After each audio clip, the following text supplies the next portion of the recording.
All right, welcome to everyone here, and it's such a privilege to be here and to worship like this.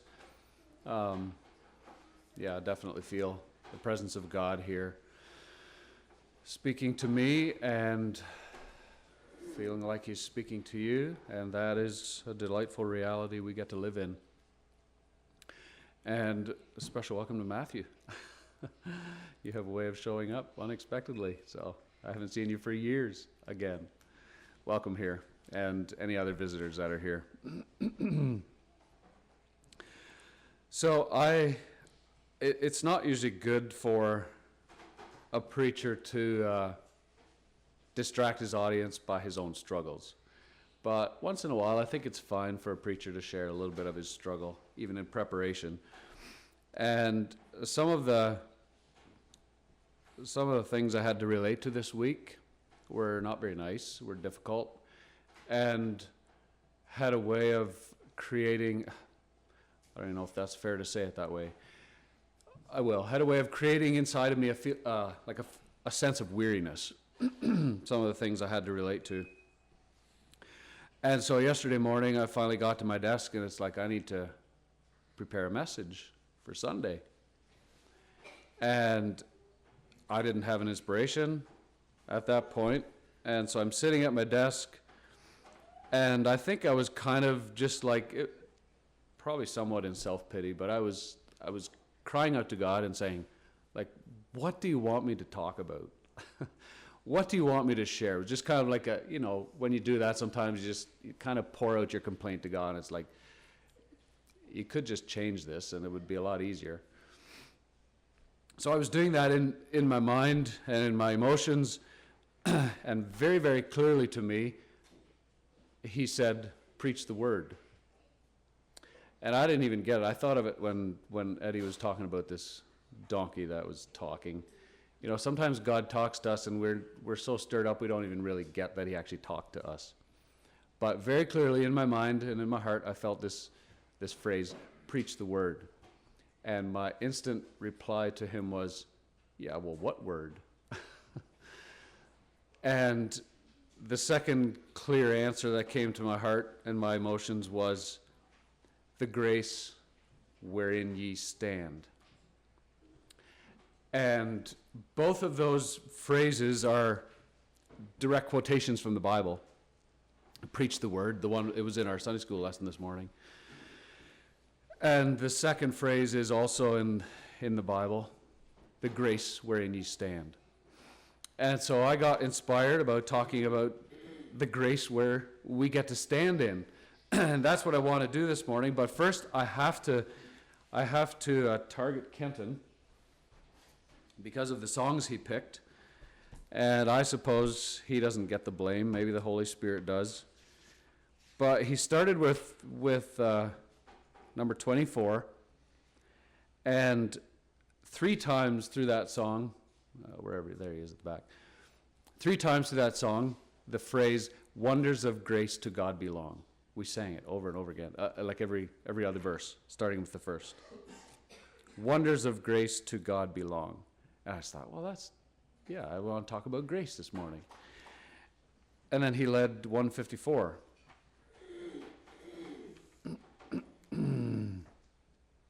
And partway through the first verse talks about a gracious shower descend. So that's telling us that the Holy Spirit, we're inviting God to come, and we're inviting God's presence here. And when God's presence comes on His people, it's like a gracious, I can't even talk, gracious shower descending. So it's like, wow, there it is again. And then the song ended with the phrase, with the fullness of His grace. And it just felt like signature of God. And then the one you led, Caleb, be silent, be silent. There's a phrase in there about grace. What was it? It's in the 3rd verse, I think.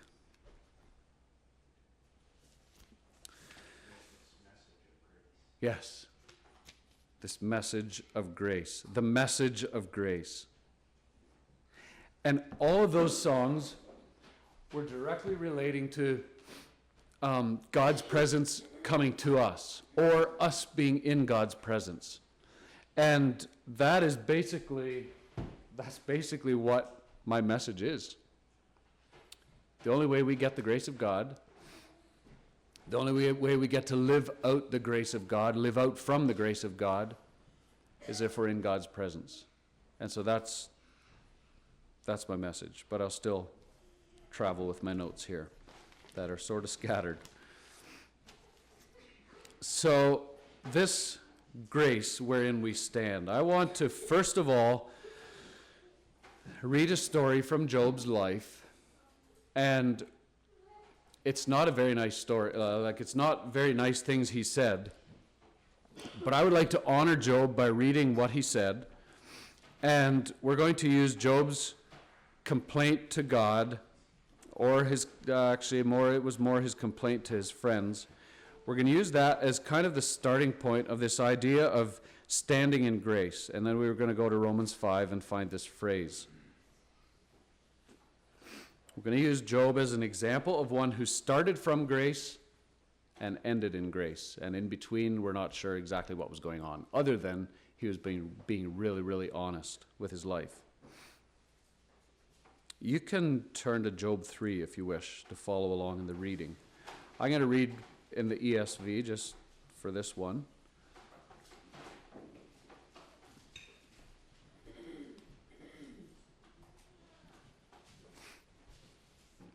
I'm going to read the whole chapter of Job 3. This is the first thing that Job is saying to his friends after they have sat and watched him for 7 days and 7 nights. And so finally, this is what comes out. But we could also notice that in chapter 2 and in chapter 1, after all this bad stuff happened to Job, his first response was like bang on. Like, I just wrote in my Bible when I read through this recently, I just wrote the word incredible. Like, all this stuff happened to Job, and what does he say? Well, I was naked when I was born. I'm going naked back. The Lord gives and the Lord takes away, and blessed be the name of the Lord. And it's like, that's incredible. Job, are you even in touch with reality? But it's what he said. And I feel like in those moments, Job was standing in grace. He was standing with the God who he had learned to trust. And then he does that also in chapter 2. But finally, his 3 friends come, and they sit and watch him for 7 days and 7 nights. And nobody spoke a word, which was wise of them. And they let Job do the first talking. And this is what Job said. So I'm going to honor Job just by reading this, what he said. It's not very nice. Chapter 3 of Job. And after this, Job opened his mouth and cursed the day of his birth. And Job said, let the day perish on which I was born, and the night that said, a man is conceived. Let that day be darkness. May God above not seek it, nor light shine upon it. Let gloom and deep darkness claim it. Let clouds dwell upon it. Let the blackness of the day terrify it. That night, let thick darkness seize it. Let it not rejoice among the days of the years. Let it not come into the number of the months. Behold, let that night be barren. Let no joyful cry enter it. Let those curse it who curse the day, who are ready to rouse up Leviathan. Let the stars of its dawn be dark. Let it hope for light, but have none, nor see the eyelids of the morning. Because it did not shut the doors of my mother's womb, nor hide trouble from my eyes. Why did I not die at birth, come out of the womb and expire? Why did the knees receive me? Or why the breasts that I should nurse? For then I would have lain and been quiet. I would have slept. Then I would have been at rest. With kings and counselors of the earth, who rebuilt ruins for themselves, or with princes who had gold, who filled their houses with silver. Or why was I not as a hidden stillborn child, as an infant who never see the light, as infants who never see the light? There the wicked cease from troubling, and there the weary are at rest.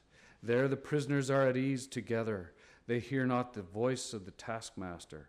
The small and the great are there, and the slave is free from his master. Why is light given to him who is in misery, and life to the bitter in soul, who long for death, but it comes not, and dig for it more than for hidden treasures, who rejoice exceedingly, and are glad when they find the grave?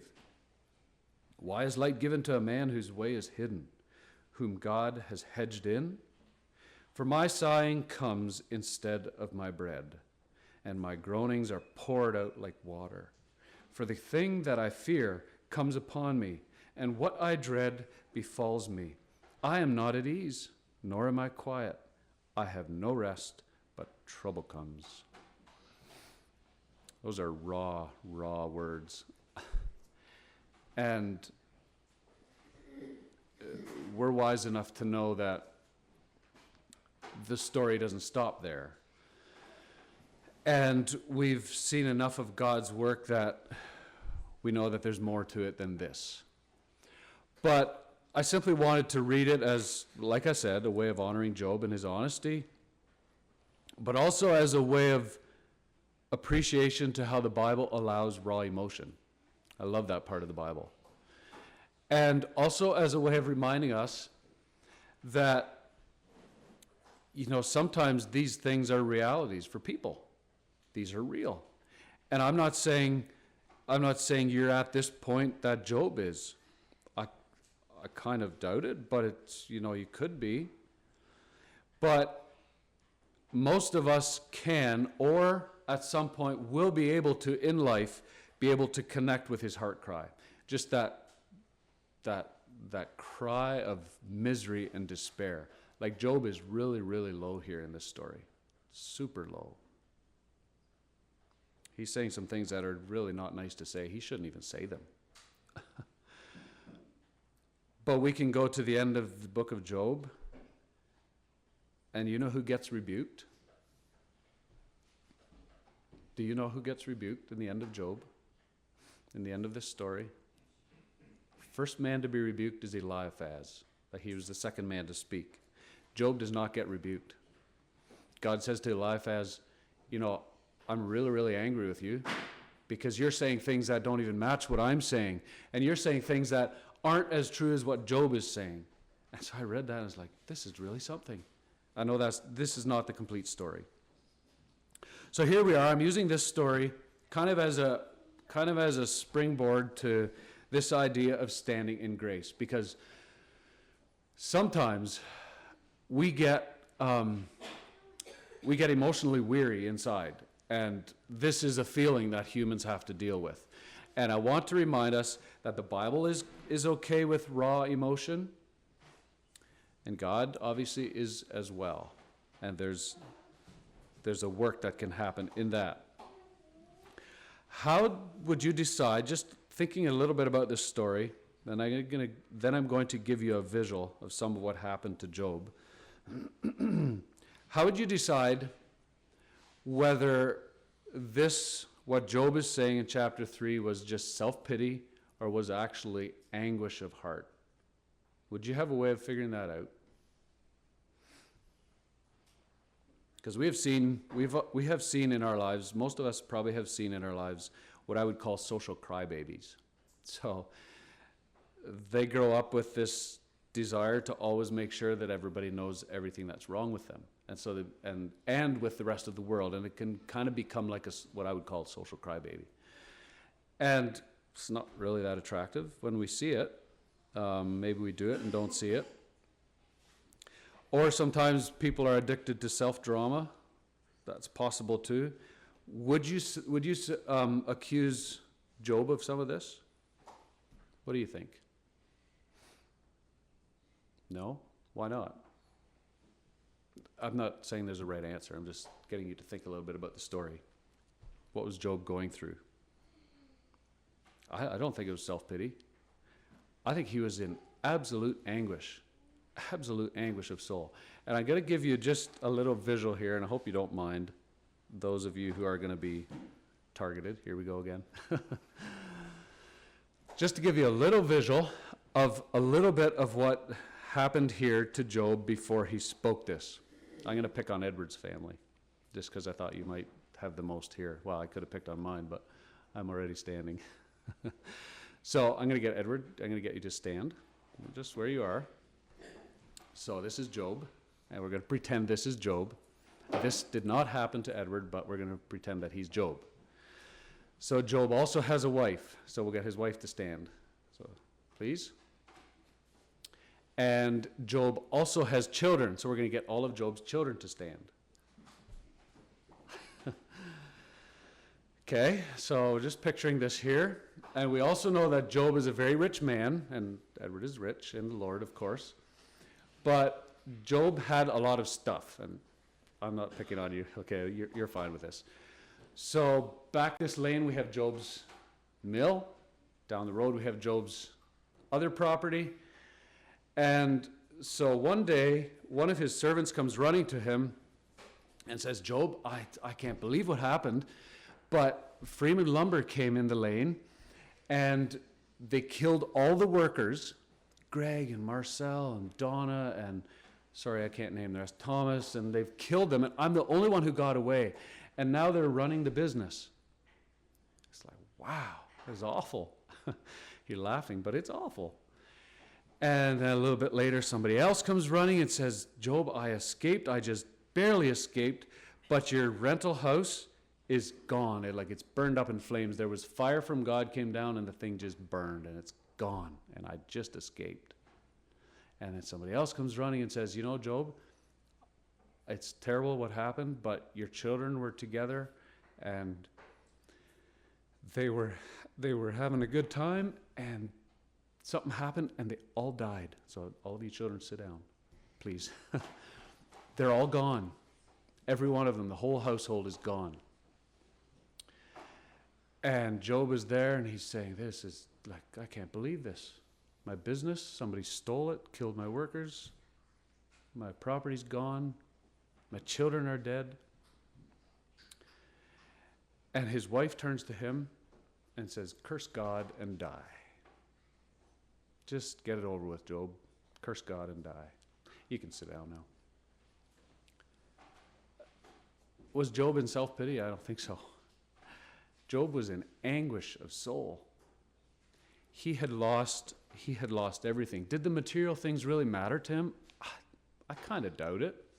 I think it was just a result of him working well, and things just expanded and grew. And people liked Job because of it, because of what it supplied. But he was in anguish of soul. And I just thought it'd be interesting to just kind of give a bit of a visual to what Job experienced and felt. Now, the numbers that were there were a lot more than this, and there was a lot going on, but this gives us a little picture of that.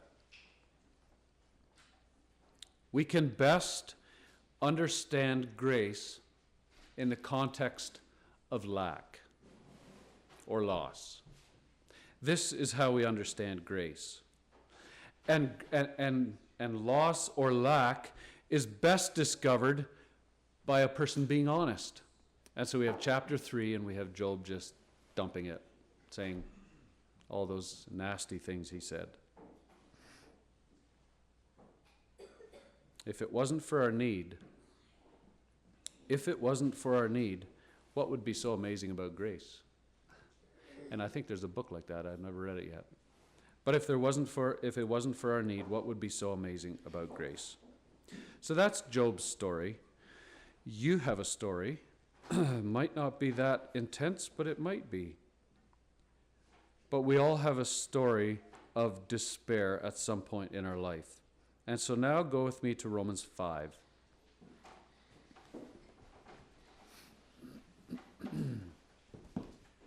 Romans chapter 5. And my intentions are this morning to leave you with a visual. I'm actually going to put something on the whiteboard. But I want to leave us with a visual of what is actually happening when we're standing in grace. And I'll give a contrast of two pictures. And I think it's like really critical that we get this picture somehow in our Christian lives and how we're choosing to live. So in Romans 5, in verse 2, we find the phrase, wherein ye stand. This grace wherein ye stand. And this phrase and this combination of words here is giving us the picture of the place from which I move out into the world. And it's the same idea.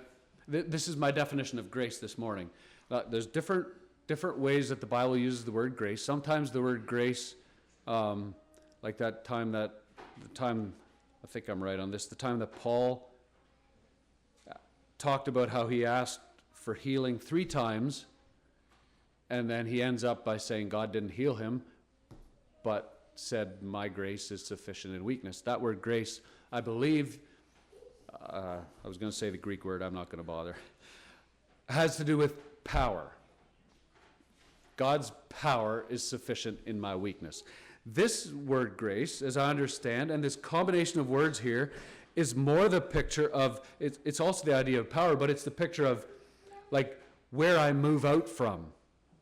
So when I go to face the world, what I'm leaving, where I'm going out to face the world and to face life. And it's the same idea that we get when we read in Ephesians 6:13, where it talks about putting on the armor and being a soldier that's ready to fight.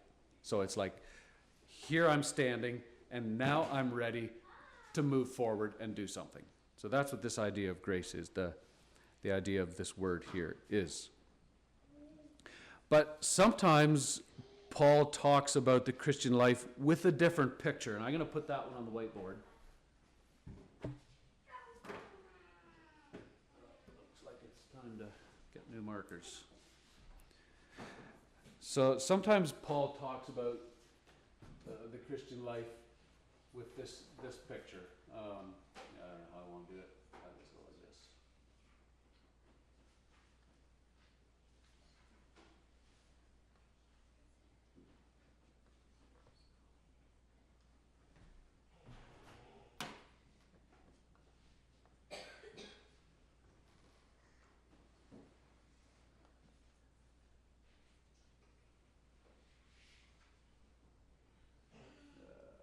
Do this.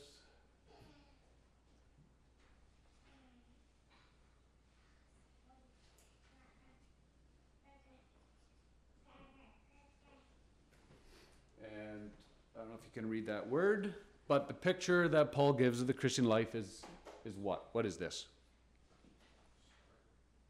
Okay, where does it start? Yep.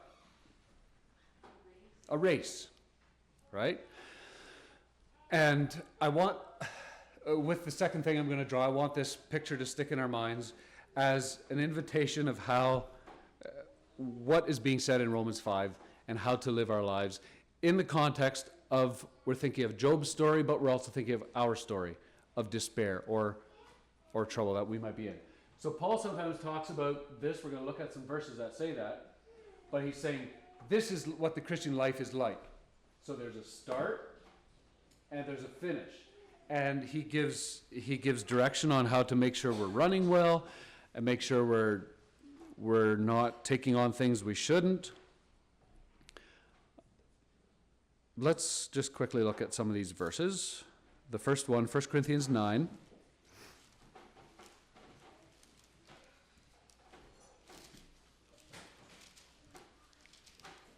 1 Corinthians 9, verse 24. Know ye not that they which run in a race run all, but one receiveth the prize? So run that ye may obtain. And every man that striveth for the mastery is temperate in all things. Now they do it to obtain a corruptible crown, but we an incorruptible. I therefore so run not as uncertainly, so fight I not as one that beateth the air, but I keep under my body and bring it into subjection, lest that by any means, when I have preached to others, I myself should be a castaway. So some of you young fellows might get the imagery here. Just this thing of a workout. So if you want to work out, you need discipline.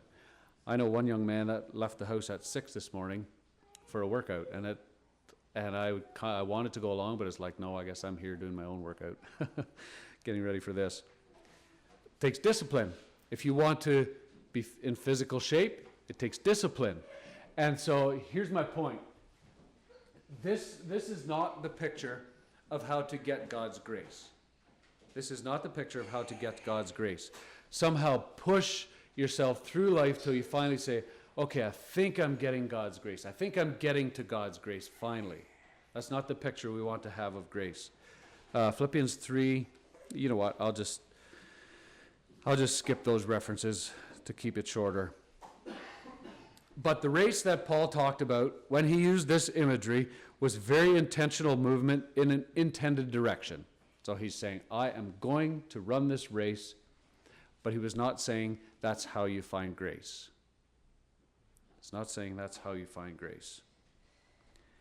And I come to my second point of what I want to consider. What comes first is the ability to stand. Before you can run the race and before you can have God's presence and feel God's strength comes the ability to stand. And this is what we have in Romans 5. You can turn back there. This is what we have in Romans 5. And so to be aware of where I'm standing in life is a really helpful thing. So if you were to picture in your life what kind of a posture you're in, and I'll give you 3 options, only 3. If you were to put words to what you would say is the posture of life you're living from, would it be running? Would it be doing? Or would it be standing? You could spend some time with that when you feel like it. But running could be, like we could talk a little bit more about that. We could say running is like being goal-oriented. So I am setting goals and I am chasing after these goals and I'm going to do whatever it takes to get to these goals. So that could be the idea of running through life, goal-oriented. Or doing could be the idea of like productivity and performance and, you know, I will be okay once I get these jobs done. That would be doing. Or the idea of standing is just like you're okay. You're not lazy, but you're okay just to stand there. You're safe and secure without any movement. I wonder what posture you would say your life is being run by. Romans 5 talks about standing in grace, and standing in grace comes before running the race. Standing in grace comes before running the race. And it's a little bit like this. I'll draw the picture now. The other one. So I'm going to use one of these circle diagrams again. I forget how many I have. But you can expand that however you want. Standing in grace is kind of like, standing in grace, if you're going to stand in grace, it's your home base. It's like the place that you're the safest and the most secure and the most content. That's at the core of who we are. That's our home base. We could call it our docking station. So nowadays you have docking stations. Who all has a robot vacuum cleaner? I dream about having one of those. Yeah. But they work well. They actually work really well. But only if they have a docking station. They're not on a race. A robot vacuum cleaner does not work well on a thing like that unless he has another charger at the end. So that vacuum cleaner leaves its base and does its pattern, and then when it's done or when it's getting low on battery, it comes back, finds its spot. So standing in grace is like that. It's like our charge cord, or whatever imagery you want to use. It's like our change room. It's like the place we start from. So in this diagram, I'm going to put it up like this. In the center of this is me. That is me. And what I have in that center is really critical. What is in that center is very critical.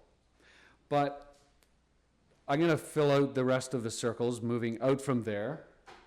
And this one is self-analysis. This one is close relationships.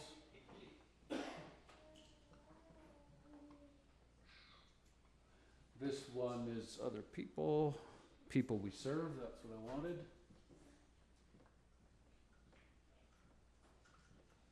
And this one is my job and stuff. So we could go further with that. But what I want us to picture is that when we're standing in grace, we are in the presence of God, if we've chosen to be that.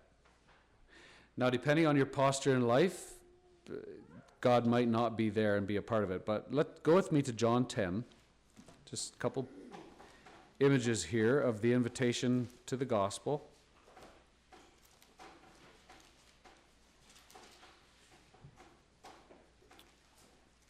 John 10, verse 9. Jesus' words, and he says, I am the door. By me, if any man enter in, he shall be saved, and shall go in and out and find pasture.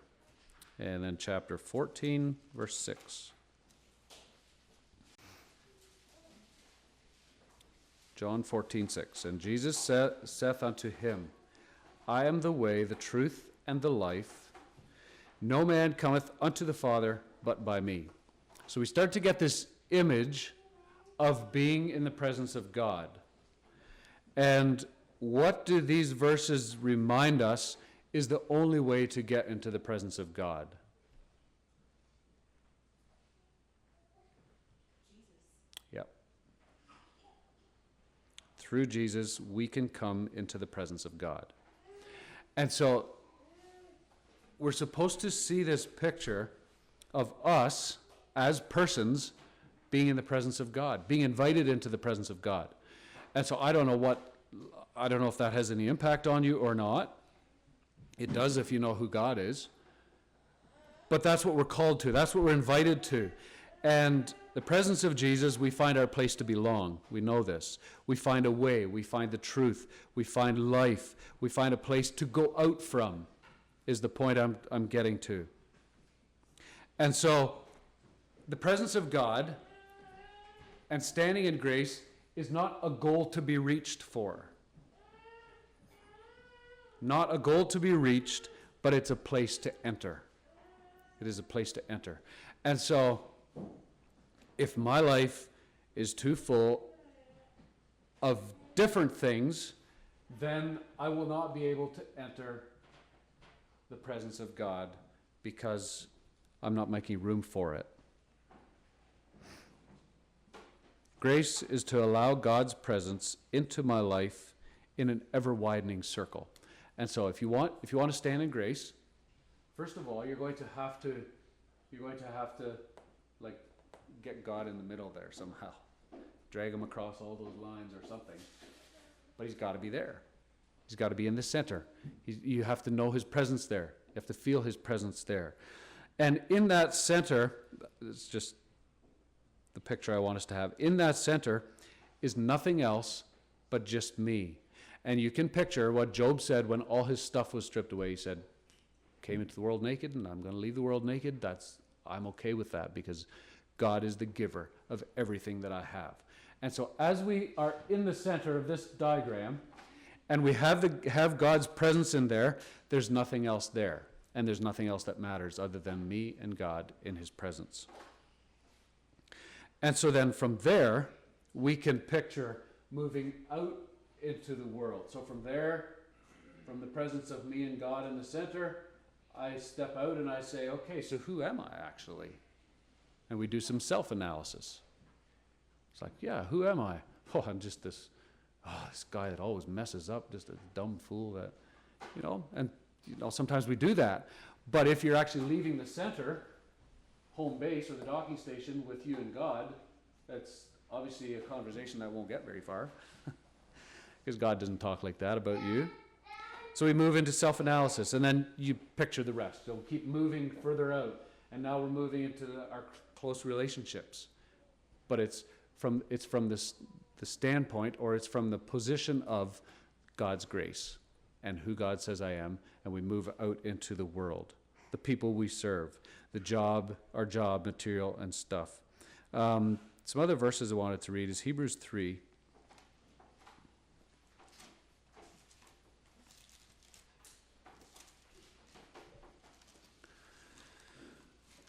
Hebrews 3, verse 6, and then 10, verse 19.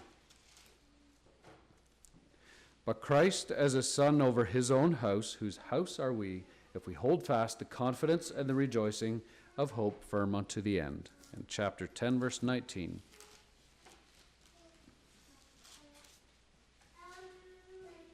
Having therefore, brethren, boldness to enter into the holiest by the blood of Jesus. I love the picture of this verse.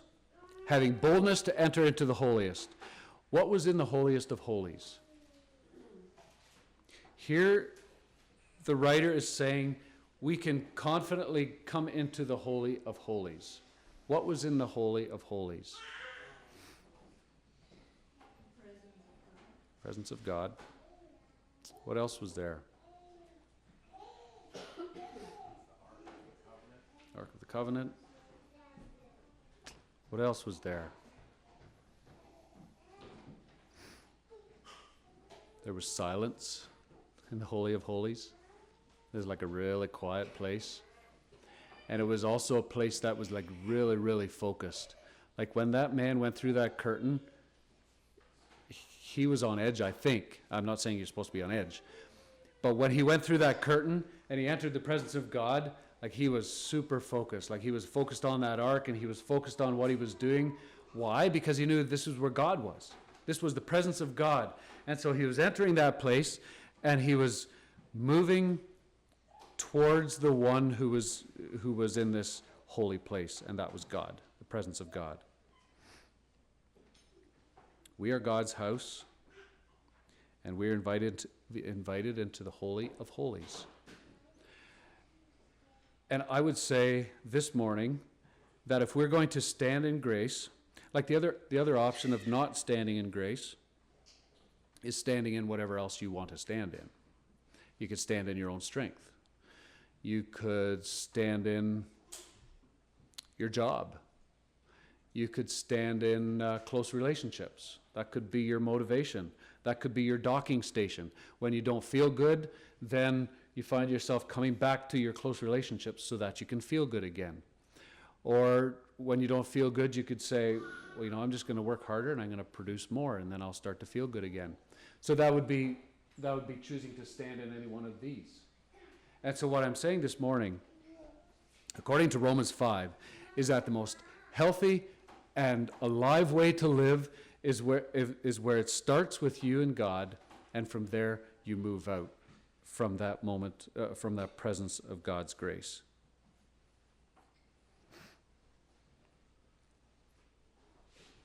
Back to Romans 5, just quickly. So what I want to say is that standing in grace is making sure that we have time, like actual real time in the presence of God, where we're feeling his presence and enjoying his presence and actually touching in with that feeling of presence. And grace becomes, according to what I'm saying from Romans 5, grace becomes this ever widening circle in my life of giving my life to God. This ever widening circle of giving God the space of my life. I had it written down here somewhere. I forget how I was saying it. Grace is to allow God's presence into my life in an ever-widening circle. That's what I wanted to say. It's not that we start with the outside circle and work our way in, or it's not that we set up a goal to finally get to God's grace. It starts there in the presence of God. And in Romans 5, if you were to read verse 2 and following, I know I didn't read these verses, but I'm going to wrap this up here in a couple minutes. But if you read verse 2 and following, you will find out the effect of of standing in grace. So like all of a sudden you see these things of rejoice in hope of the glory of God. And you see these comments about glory and tribulations, knowing that tribulations work patience. And then you see this tumbling of effect that happens when we are standing in grace, which is made possible through Jesus Christ.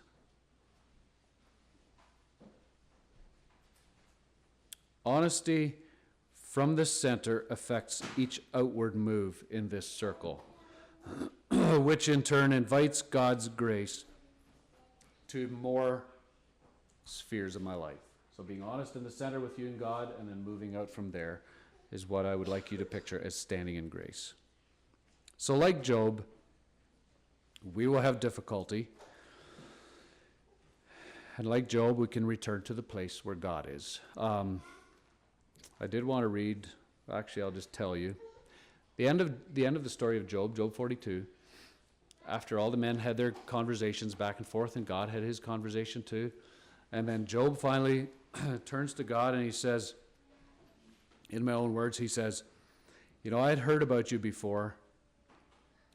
I had heard about you before, but now I actually see you with my eyes. I actually see you now. And this was after all this turmoil and trouble and despair that Job was facing. He said, now I see you, and I repent in dust and ashes. And in other words, Job is saying, now that I have seen you, God, and felt your presence, in spite of everything else that has happened in my life, I just want to be in your presence. I want to be there with you. And then that's when God said to Eliphaz, I don't like what you said, because you're not saying what I'm saying. So Job started in grace. His grace was a little bit different than ours, but he started in grace. And when he lost everything, he said, I'm stuck on God.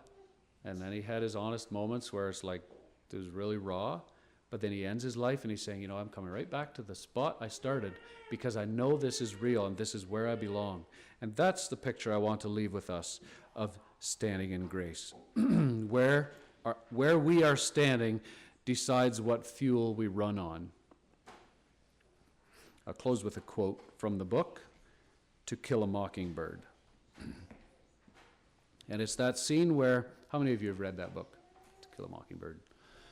It's that scene where Scout is talking to his dad, Atticus, about the negative comments in the community that people were making towards his dad, Atticus, and telling him that, because of how you're treating the Negroes, like you're helping them and you're being kind to them, and he was a lawyer and he was like working on their behalf.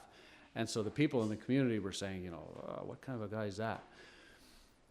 And so Scout is telling his dad, saying, you should be aware of this. This is what people are saying about you because of what you're doing for the Negroes.